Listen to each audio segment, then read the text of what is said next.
आज आम्ही जळगाव जिल्हा एकता संघटन माननीय पोलीस अधीक्षक साहेब यांच्या भेटीला आलो। माननीय अप्पर पोलीस अधीक्षक श्री नखाते साहेब यांची भेट झाली आणि चर्चा झालेली आहे।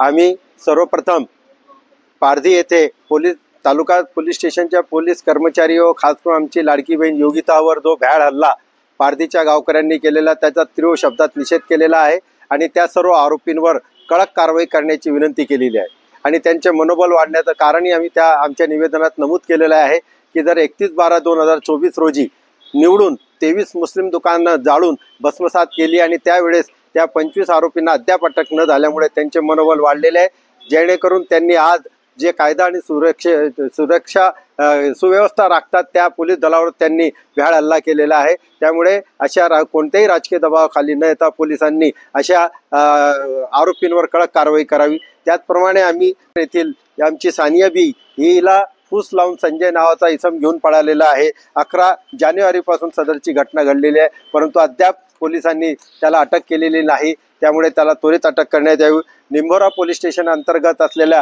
रावेर तालुक्यातील बलवाडी येथील आमचे धर्मगुरू यांच्यावर मौलाना इरफान खान यांच्यावर भ्याड हल्ला करण्यात आला होता। 118(1) चा गुन्हा नोंद केला होता, परंतु त्यांचा फ्रॅक्चर होऊन शस्त्रक्रिया झाली। त्यांनी सुद्धा रहाटे नावाच्या आरोपीला निष्पन्न केलं, परंतु सदर आरोपीला अद्याप अटक झालेली नाही, म्हणून आम्ही त्याला अटक करण्याची या ठिकाणी मागणी केलेली आहे। त्याचप्रमाणे शिरसोली येथे 29/1/2025 रोजी गोमांस विक्रीच्या संशयावरून आमच्या जळगाव तामापूर येथील शेख युनुस शेख बुरहान यांना नग्न करून धिंड करून त्याला क्रूरपणे मारहाण करण्यात आलेली होती, परंतु त्याची तक्रार आजपर्यंत घेतली गेली नाही। तिच्या पत्नीच्या तक्रारीवर फक्त साधी एनसी दाखल झालेली आहे, कोणत्याही विनयभंगाचा किंवा कोणत्याही मॉबलिंगचा गुन्हा दाखल झालेला नाही। म्हणून आज आम्ही साहेबांना विनंती केली की या 5 प्रकरणी त्वरित अत्यंत कठोर अशी कारवाई करण्यात यावी, अन्यथा आम्हाला याबाबत पोलीस प्राधिकरण नाशिक व मुंबई यांच्याकडे योग्य ती तक्रार करावी लागेल। धन्यवाद।